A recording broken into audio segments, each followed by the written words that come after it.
नमस्कार ओडिशा ज्ञान को समस्त को स्वागत।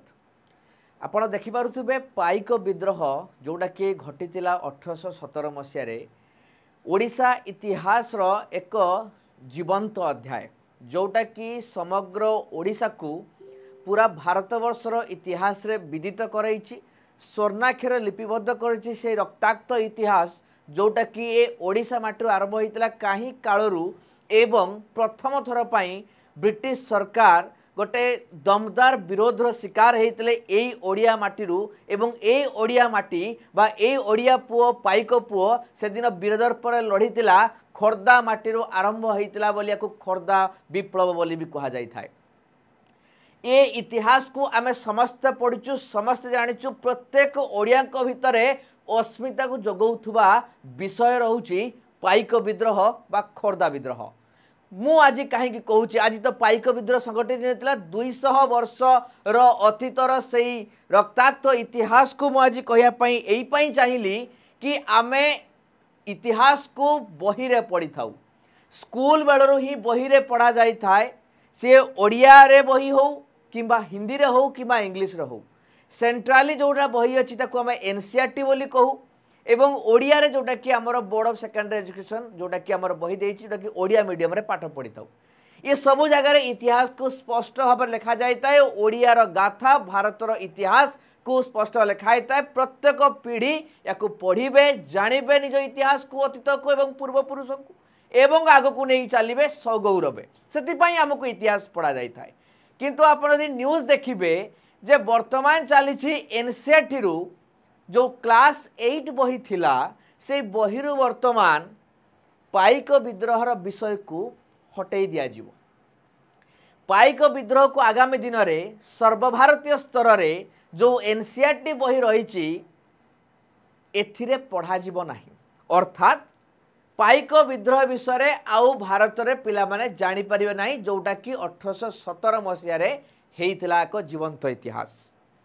ये होची से बही एक्सप्लोरिंग सोसाइटी इंडियन बियॉन्ड जो थे कि जो टॉपिक रही कॉलोनियल एग्नेस्ट लड़ई मुझे देखापी चाहिए। चैप्टर रही the colonial era of India. यही चैप्टर रे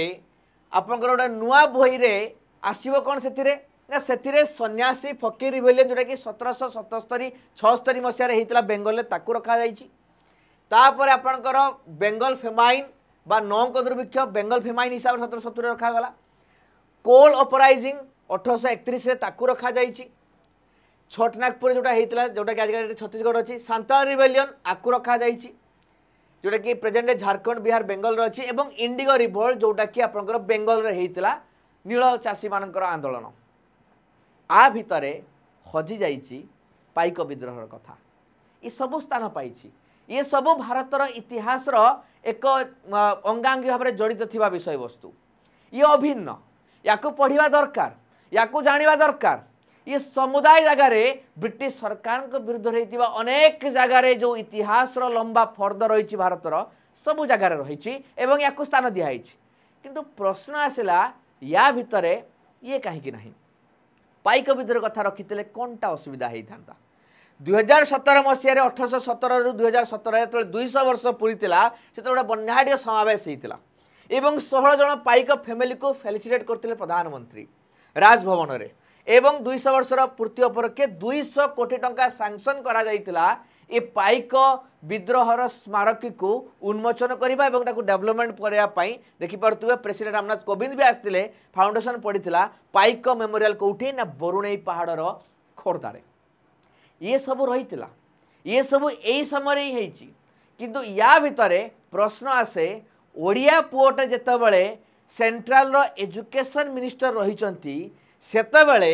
एनसीईआरटी नामक संस्था जोटा कि स्पष्ट भाव देखो लिखा जाइए गवर्नमेंट ऑफ इंडिया रो मिनिस्ट्री ऑफ एजुकेशन अंडर आसूची। बड़ दुख एवं परिताप एवं हास्यास्पदर विषय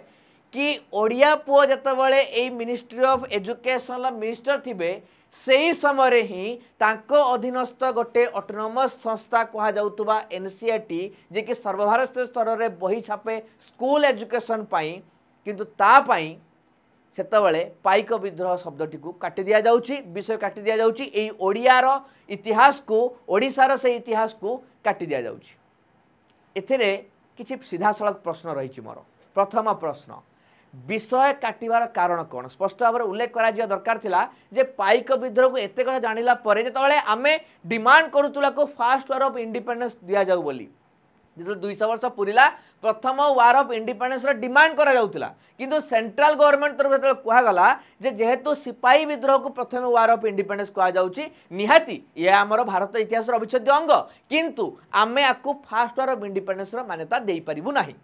आज सेतबेले मान्यता देले नाही एबे विषय को काटिदेले कारण कहिबे कि कहीं काटिदेले द्वितीय प्रश्न पाइक विद्रोह को ताले विरोध कहीं जदि सब विद्रोह रही पारुछि सेठी जदि सांथाल अपराइजिंग रहिला कोल अपराइजिंग रहिला इंडिगो रिवोल्ट रहिला सन्यासी रिवोल्ट रहिला ताले पाइक विद्रोह कौन से सही टाइमलाइन भितर आसुची 1776 रु 1850 या भितर पाइक विद्रोह भी आसुला आपको विरोध कौन पाई द्वितीय प्रश्न ओडिया प्रति ये अपमान नुहे कि नहीं आपण माने मतामत देबे ये ओडिया इतिहास को ओडिशार इतिहास को भारत रे थिबा लिपिबद्ध थिबा इतिहास को अपमान कि नहीं एवं शेष प्रश्न ओडिया अस्मिता उपरे ए आह्वान नुहे कि ये विरोध नुहे कि ये धक्का नुहे कि ये कड़ा जवाब केमिति भाव में दि जाई परिबो ए भली प्रश्न मनरे उंकी मारुची गोटे स्वाभिमानी ओडिया हिसाब रे इतिहास को भल पाउतबा गोटे मनीष हिसाब रे एवं इतिहास रे थिबा सही जीवंत नायक मानक विषय जतले आमे पढ़ऊ सेतले एक कथा भी आमे पढ़ई थाउ आज जदि विषय कटि जीवो काली होत मनर मनर लिभि जीवो बहु जगह रे पठिबो नाही आपण मानकर मतामत कौन रही विषय को लेकिन निहाती भाव में जनइबे आम कमेंट बॉक्स रे शेयर करंतु प्रतिटी स्वाभिमानी ओडिया विषय रे जे जो माने पाइक विद्रोह से वीरत्वपूर्ण गाथा को मन रखिचंती एवं मन रखिया पई चाहउचंती एवं प्रश्न भी आपण मतामत माध्यम पचारि परिबे जे एनसीईआरटी बहिरु ये काटिबा केते यथार्थता रही एवं प्रमुख कारण कौन रही कौन भावुचंती आपण ये ठीक ना भूल निहाती भाव में मतामत जनइबे बाकी ओडिशा ज्ञान टेलीग्राम आमर यूट्यूब चैनल नुआ थिले निश्चित भाव सब्सक्राइब करेंगे एमती वीडियो देखा मतामत दिंतु शेयर करंतु एवं जनातु निजर स्वाभिमानी ओडिया हिसाब से परिचय को धन्यवाद।